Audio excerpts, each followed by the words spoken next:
Okay, we are going to walk through a couple of one-step inequalities. You can see here I'm starting with one with fractions. So I'll just walk through this one. So the first thing I notice is that x is being multiplied by a fraction. And I know that to undo multiplication, I usually divide. But I also know that I really don't like dividing by fractions. So here's where the tricky part comes in. I have to remember way back when I learned to divide fractions. So instead of dividing, I multiply this by the reciprocal. So the reciprocal is just the fraction flipped upside down. And I want to keep this negative here because my original fraction was negative. That is how I can get rid of the fraction. And I know mathematically what I do to one side, I have to do to the other side. So I need to multiply this side as well. I know that these cancel out and give me 1. So I'm left with x. I also have to remember that I multiplied by a negative number. And when I'm working with inequalities, that will switch the direction of the sign. So I have to switch the direction of my sign. Now I can multiply. I don't like having this whole number by itself and a fraction, so I can turn that 13 into 13 over 1 and multiply from there. So I know that when I multiply fractions, I just multiply straight across. So 1 times 3 is 3. 13 times 5, we'll go over here and do this on the side. 5 times 3 is 15. Carry the 1. 5 times 1 is 1, plus 1 is 6. So I know that 13 times 5 is 65. So now I'm going to look through and make sure that I have everything done right. So I know I got rid of whatever was with the x by multiplying by the reciprocal. I have to remember that since it was negative, I switched the sign, and I have to do that to the same side. My 65 over here is positive because I multiplied a negative times a negative, and anytime I multiply a negative times a negative, I get a positive number.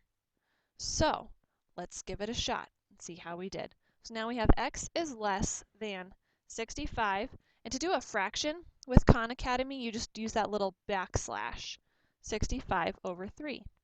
Yay, we got it right. Let's work through another one together. So here I don't have any fractions, so that's good. I see that I'm multiplying my x times a negative 11. To undo multiplication, I know I have to divide. So I'm going to divide by a negative 11 because that's what was with my x to start with.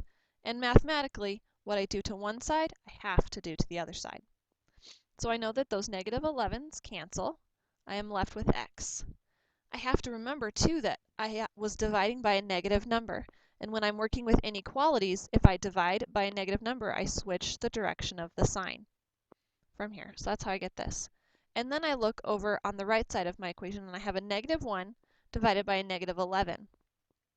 Well, that just seems like a fraction that I don't think I can simplify any further. And I look and I see, oh, both numbers are negative, which makes it a positive number. So I end up with x is greater than 1/11. Let's see if that works. X is greater than 1/11. All right, let's do one more together. So here I'm multiplying again by a negative number. So to undo the multiplication, I know I have to divide. So I will go ahead and divide by whatever the value with x is so that it will go away, so that it will cancel out and become a 1. But mathematically, I know I have to do the same thing to both sides. So here we go again. Those turn into 1, so I'm left with x. I divided by a negative number, so I have to switch the direction of the sign. Then I have a 6 divided by a negative 3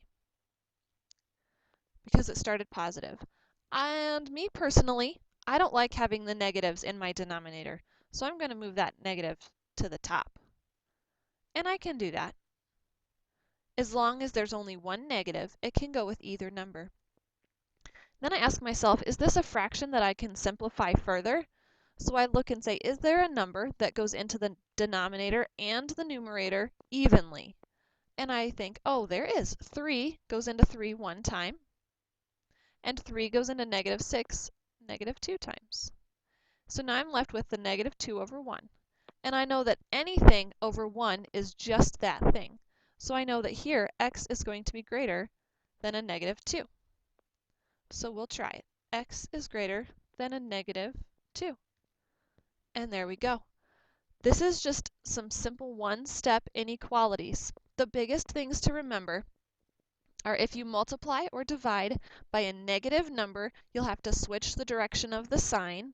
And if we are multiplying by a fraction, instead of trying to divide by that same fraction, we will multiply by the reciprocal, which is just the fraction flipped upside down.